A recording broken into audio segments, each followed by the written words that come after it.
All right, America, buckle up. We're diving into a topic more divisive than pineapple on pizza: immigration. Trump's new policies are as subtle as a sledgehammer to a piñata. These aren't minor tweaks, folks. It's a full-blown overhaul.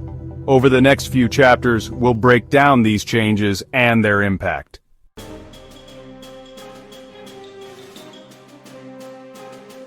Let's start with a number that'll make your head spin faster than a politician trying to explain a campaign donation: over 1,000 deportations on day 4 of Trump's administration. That's right, folks, 1,000. Now you might be thinking, John, that's a lot of people, but how are they getting them all out? Are they using those tiny clown cars from the circus? Sadly, no. It's far more unsettling than that. We're talking military-grade transport planes, the kind usually reserved for moving troops, now repurposed to shuttle human beings out of the country like they're unwanted furniture.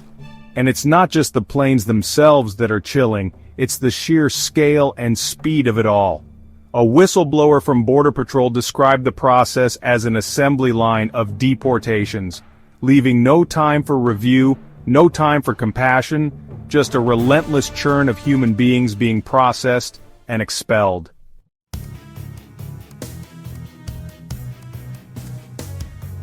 The Colombian government, understandably, is less than thrilled about this whole situation.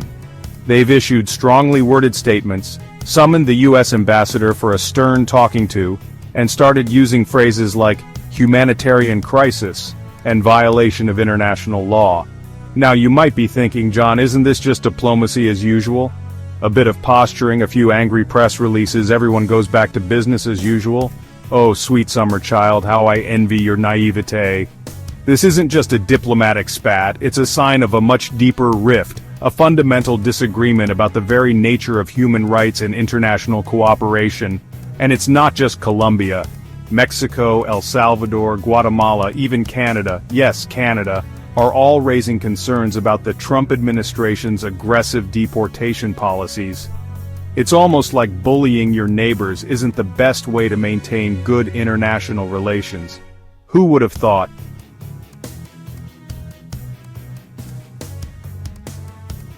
Moving on from the skies to the ground, let's talk about the US-Mexico border, a place that's always been a bit tense. Picture this: 1,500 additional troops deployed, helicopters buzzing overhead, soldiers unfurling razor wire. Now you might be thinking, John, isn't this just a bit of an overreaction? I mean, it's not like Mexico is invading with tanks and laser beams.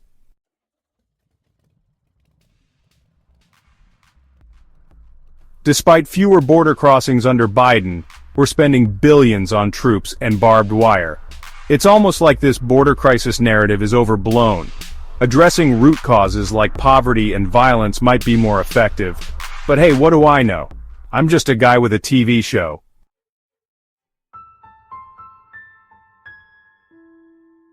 Alright, let's talk about asylum. You know that thing America to be known for?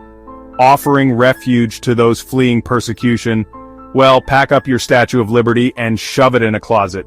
Because under Trump, that's about as welcome as a fart in a spacesuit. Trump's administration essentially weaponized bureaucracy, turning the asylum process into a Kafkaesque nightmare. Imagine fleeing for your life, only to be met with a mountain of paperwork and a system designed to make you give up. They suspended asylum hearings, leaving thousands stranded in dangerous border towns. And let's not forget the infamous Remain in Mexico policy, a stroke of genius that essentially outsourced America's humanitarian crisis to Mexico. It's like ordering takeout and then forcing the delivery guy to eat it while you watch, except in this case the takeout is a humanitarian disaster and the delivery guy is Mexico, already struggling with its own problems.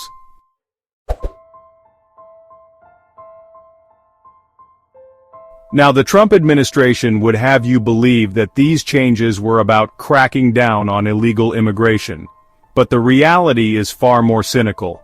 By making the asylum process as arduous and terrifying as possible, they hope to deter people from even trying. And for many, it worked. Under Remain in Mexico, over 71,000 asylum seekers were forced to wait in dangerous border towns, vulnerable to violence and exploitation. These are people fleeing gangs, cartels, persecution, the kind of things that make you want to seek asylum in the first place. It's a self-fulfilling prophecy of cruelty. And the worst part, it didn't even work. Because when you make it nearly impossible to seek asylum legally, guess what happens? People are still going to flee for their lives, they're just going to do it outside the system.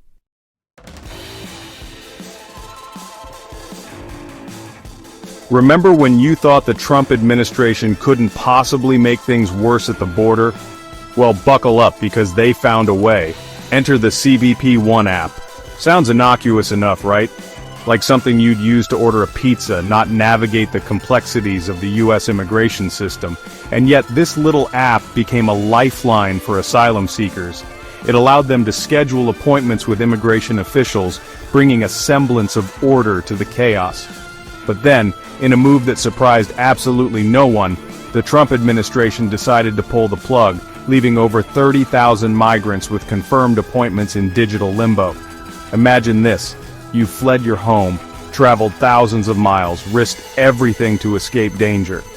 You finally managed to get an appointment through the CBP One app, a glimmer of hope, a chance at a new life. And then poof, it's gone. Deleted like a bad Tinder match.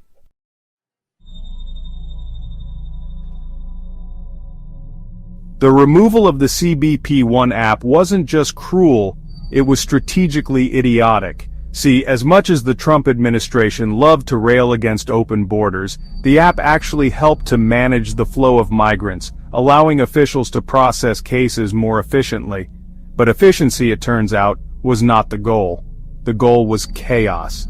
Because chaos breeds fear, and fear, as we all know, is a powerful motivator.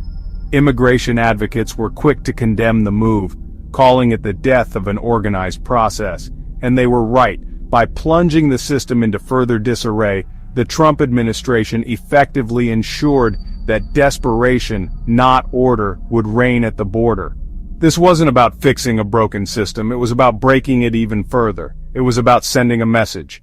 You are not welcome here.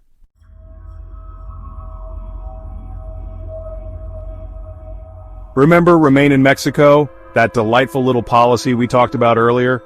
Well, dust off your outrage, folks. Because like a zombie in a low-budget horror film, it's back.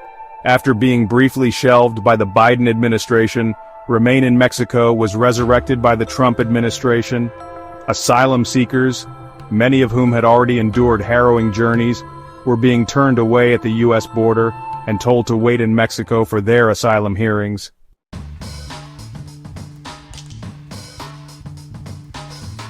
The dangers faced by asylum seekers forced to remain in Mexico under this policy cannot be overstated.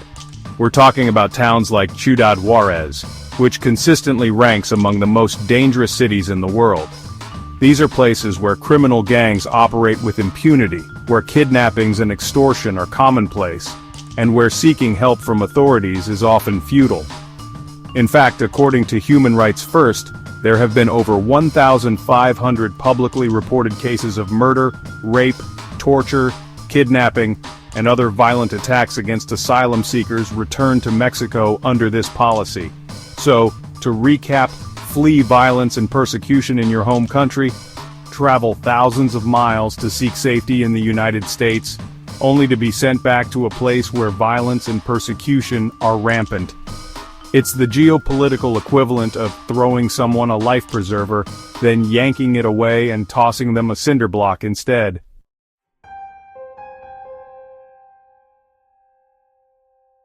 Alright America, buckle up because we're diving into the belly of the beast. Trump's expanded ICE raids. Remember those so-called sanctuary cities? Yeah, forget about those.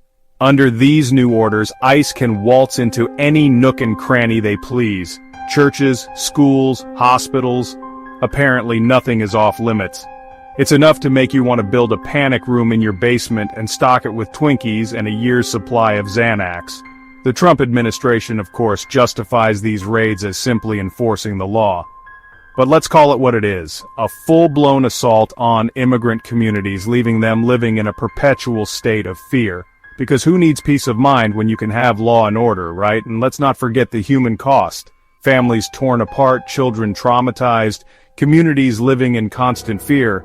But hey, at least we're cracking down on those undocumented immigrants who are, checks notes, contributing to our economy and society.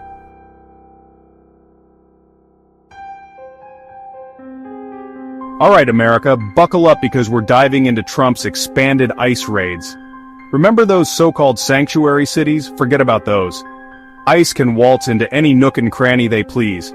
Churches, schools, hospitals, nothing is off limits. It's enough to make you want to build a panic room in your basement. The Trump administration justifies these raids as enforcing the law, but it's a full-blown assault on immigrant communities. Who needs peace of mind when you can have law and order, right? And let's not forget the human cost. Families torn apart, children traumatized, communities living in constant fear. But hey, at least we're cracking down on those undocumented immigrants contributing to our economy.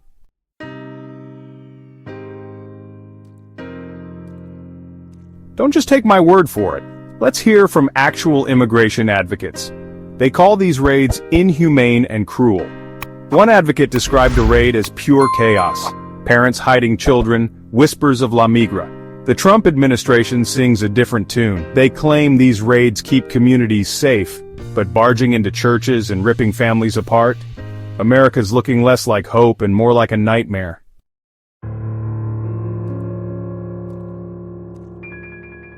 Now let's talk about Mexico, because they're stuck between a rock and a hard place. With the US playing deportation roulette, Mexico is left scrambling to deal with the influx of returned migrants. Their solution? A program called Embrace You, which sounds lovely, doesn't it, like a warm hug from your abuela.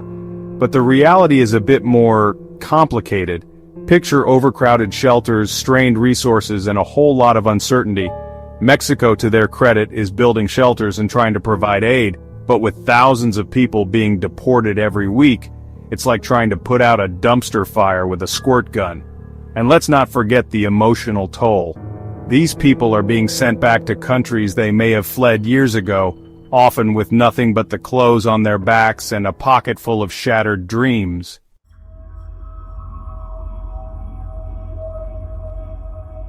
This isn't just a Mexican problem, folks. It's a regional crisis affecting Central America too. They're reintegrating people with limited job prospects. And guess who gets burned? The most vulnerable. These countries struggle with poverty, violence, and corruption. America's policies are causing a domino effect. But hey, at least we'll have a more orange border wall, right?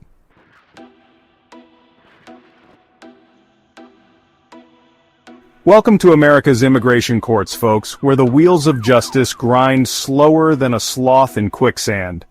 We're talking about a system so backlogged it would make a constipated elephant blush. How backlogged, you ask? Oh, just a casual 3.6 million cases deep.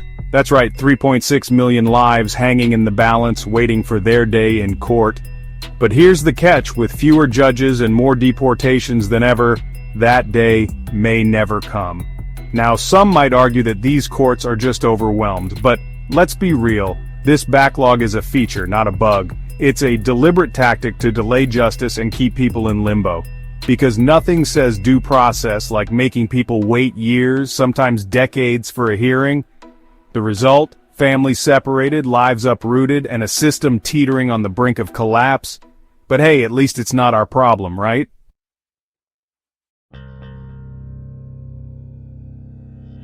Let's put a human face on this bureaucratic nightmare, shall we? Meet Miguel, stuck in legal limbo for 5 years, 5 years of missed birthdays and school plays, living with the constant fear of deportation. Miguel's story is sadly not unique. Thousands navigate this system daily, hoping for a better life. The Trump administration claims to restore order, but their policies have worsened the situation. More deportations, fewer judges, and disregard for due process. It's a recipe for disaster, and who pays the price? Innocent people like Miguel denied basic human rights. It's enough to make you want to scream, or maybe just sob quietly into a plate of freedom fries.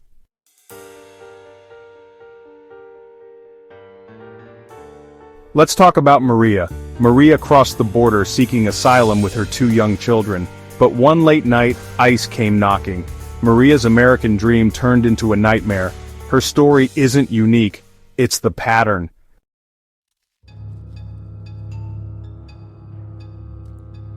Children separated from their parents, left to navigate a system designed to chew them up and spit them out. Parents deported back to dangers they fled, leaving children stranded in a foreign land. The emotional toll, it's immeasurable, long-lasting, and a stain on our nation, all to deter immigration. But at what cost? We're sacrificing our humanity.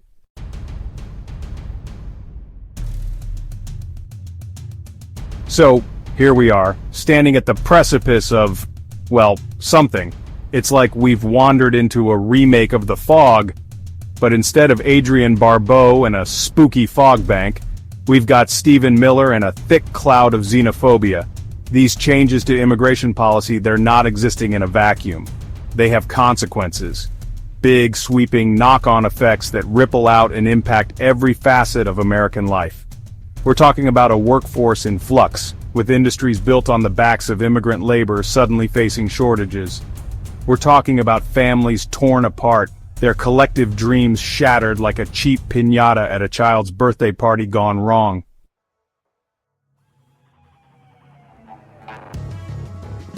But more than that, we're talking about the very soul of America. The idea of America as a beacon of hope, a land of opportunity, a place where people from all walks of life can come together and build a better future. That idea, the one we've been peddling for centuries, is starting to look about as appealing as a timeshare presentation. The question is, what are we going to do about it? Are we going to sit back and watch as the fabric of this nation is ripped apart thread by thread? Or are we going to stand up and say, enough is enough? Look, I'm just a guy on TV, but even I can see that we're at a crossroads here. The path we choose now will determine the course of this country for generations to come. So, let's try to make the right choice, shall we?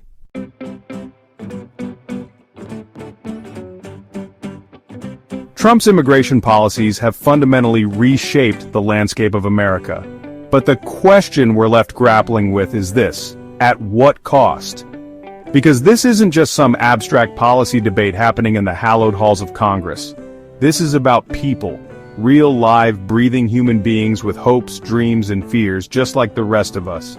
It's about families being torn apart, children living in fear, and a nation wrestling with its own identity.